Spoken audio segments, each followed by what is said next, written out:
একটি ছোট্ট গ্রামে হরিপদ নামে এক বৃদ্ধ মালী থাকতেন। গ্রামের শেষ প্রান্তে তার একটি সুন্দর বাগান ছিল। সেখানে নানা রঙের ফুল ফুটত, গোলাপ, জুঁই, গাঁদা, রজনীগন্ধা। দূর দূরান্ত থেকে মানুষ সেই বাগান দেখতে আসতো। এক বছর ভয়াবহ খরা পড়ল, বৃষ্টি হলো না, পুকুর শুকিয়ে গেল, গাছপালা মরে যেতে শুরু করলো। গ্রামের মানুষ নিজেদের পানীয় জলের চিন্তায় ব্যস্ত হয়ে পড়ল। হরিপদও খুব কষ্টে ছিলেন। প্রতিদিন তিনি একটু একটু করে জল জমিয়ে তার গাছগুলোকে বাঁচানোর চেষ্টা করতেন। একদিন সকালে তিনি দেখলেন একটি অদ্ভুত নীল রঙের পাখি তার বাগানে এসে বসেছে। পাখিটি খুব ক্লান্ত দেখাচ্ছিল। হরিপদ নিজের জন্য রাখা শেষ বাটির জলটুকু পাখিটির সামনে রেখে দিলেন। পাখিটি জল পান করলো এবং উড়ে গেল। পরদিন আবার পাখিটি এলো। এবার তার ঠোঁটে ছিল একটি ছোট্ট বীজ।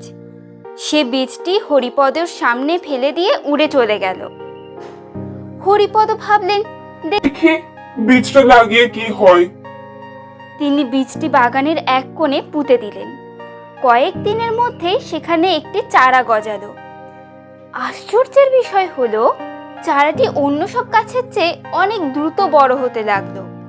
অল্প সময়ে সেটি একটি বিশাল গাছে পরিণত হলো। এক সকালে হরিপদ দেখলেন গাছের পাতায় শিশিরের মতো চকচকে জল জমে আছে। তিনি সেই জল সংগ্রহ করে গাছগুলোতে দিলেন। যত দিন গেল তত বেশি জল জমতে লাগলো।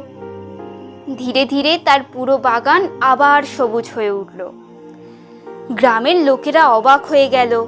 তারা জানতে চাইল, এত খরার মধ্যেও আপনার বাগান কিভাবে বেঁচে রইল?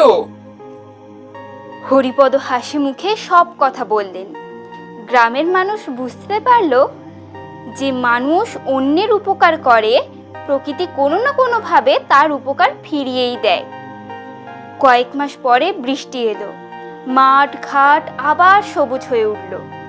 কিন্তু সেই নীল পাখিটিকে আর কখনো দেখা গেল না।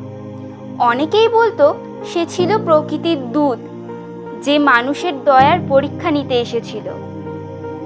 বৃদ্ধ হরিপদ সেদিন আকাশের দিকে তাকিয়ে মৃদু হেসে বলেছিলেন, ভালো কাজ কখনো হারিয়ে যায় না, কোনো না কোনো পথে তার ফল ফিরেই আসে। এর থেকে আমরা এটাই জানতে পারি, নিঃস্বার্থভাবে অন্যের সাহায্য করলে তার প্রতিদান একদিন না একদিন ঠিক পাওয়াই যায়।